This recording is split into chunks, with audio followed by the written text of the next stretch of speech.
एक बहुत घना जंगल था जहाँ सभी जानवर मिलजुल कर रहा करते थे।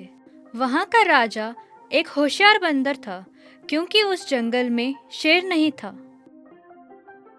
जंगल में हाथी आता है। वो इस जंगल में पहली बार आया है।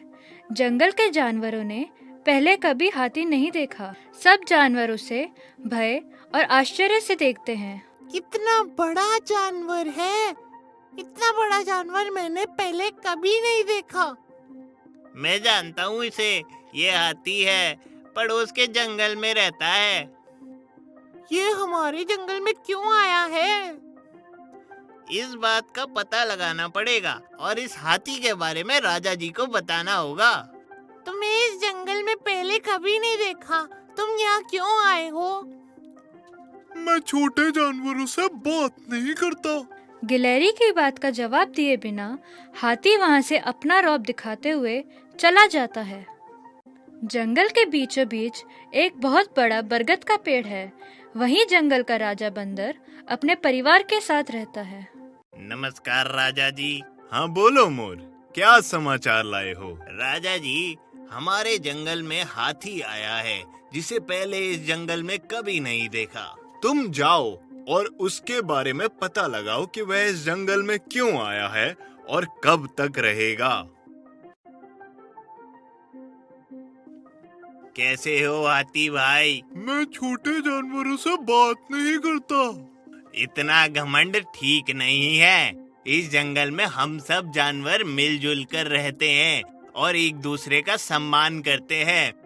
तुम छोटे जानवरों के मेरे सामने क्या औकात? तुम्हारे ऊपर अपना एक पाँव रख दूं तो तुम्हारा कचूमर बन जाए। जाओ और इस जंगल के सारे जानवरों को बता दो, इस जंगल का नया राजा अब हाथी है। मोर उड़कर बंदर राजा के पास जाता है। वहाँ पर पहले से गिलहरी उपस्थित होती है। नमस्कार राजा जी, मैं हाथी के बारे में सारी जानकारी लेकर आया हूँ। गिलहरी ने मुझे पहले ही बता दिया कि वह घमंडी है। राजा जी, हाथी जंगल में रह गया तो खूब उत्पात मचाएगा और जंगल में रहने वाले जानवरों का जीना मुश्किल कर देगा और उन्हें परेशान करेगा। कोई भी जानवर कितना ही बड़ा क्यों ना हो, उसकी कोई ना कोई कमजोरी होती है। तुम दोनों जाओ, हाथी की कमजोरी का पता लगाओ। मैं जानता हूँ इस समय वह कहाँ मिलेगा। दोनों तालाब के पास पहुँचते हैं, जहाँ हाथी आराम कर रहा होता है। वहीं से उसका पीछा करना शुरू कर देते हैं। जहाँ जहाँ वह जाता है, गिलहरी पेड़ों से और मोर आसमान से उसका पीछा करते हैं, ताकि हाथी की कोई कमजोरी का पता लगा सके। तभी गिलहरी और मोर देखती है कि एक चूहा बिल से निकलता है, जिसे देखकर हाथी डर जाता है और उसकी कमजोरी गिलहरी और मोर को पता चल जाती है। दोनों राजा के पास जाने के लिए निकलते हैं। नमस्ते राजा जी। हाथी की कमजोरी पता चली? हाँ राजा जी, हमने देखा कि वह एक चूहे से डर गया था।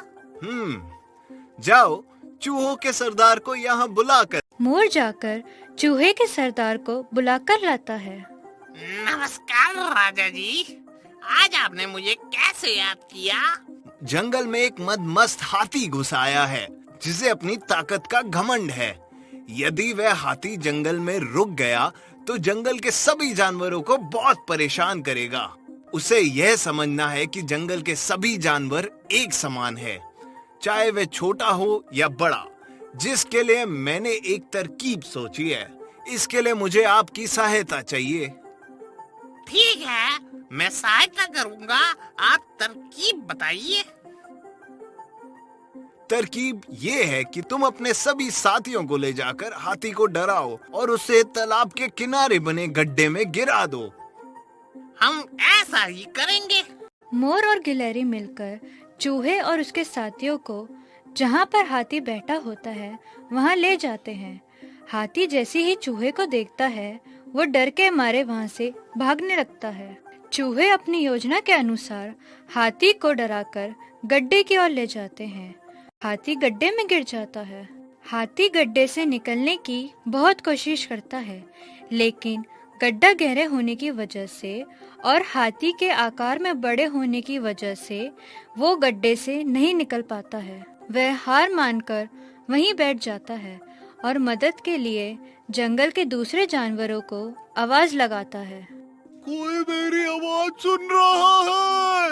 मेरी मदद करो। कोई मेरी आवाज सुन रहा है? मेरी मदद करो। हाथी की मदद की पुकार सुनकर बंदर राजा सियार, भालू, मोर, गिलहरी और चूहों की टोली के साथ वहां पहुंच जाता है। तुम मदद के लिए क्यों पुकार रहे हो? तुम्हारा इतना बड़ा शरीर है, तुम अपनी मदद खुद कर लो। तुम्हें तो अपने शरीर का बहुत घमंड है। बड़े शरीर की वजह से मैं इस गड्ढे से नहीं निकल पा रहा हूँ। कृपया करके मेरी सहायता करें। अब तुम्हें ये बात समझ में आई कि शरीर चाहे छोटा हो या बड़ा, सभी जानवर एक समान होते हैं। सबसे मिलजुल कर रहना चाहिए। हाँ, मैं ये बात समझ गया हूँ कि सभी जानवर एक समान होते हैं और मैं सबसे मिलजुल कर रहूंगा। आज से सब जानवर मेरे दोस्त हैं। दोस्तों, इस कहानी के माध्यम से आप ये समझ ही गए होंगे, कोई भी छोटा या बड़ा नहीं होता। किसी को भी छोटा समझकर उसका तिरस्कार नहीं करना चाहिए।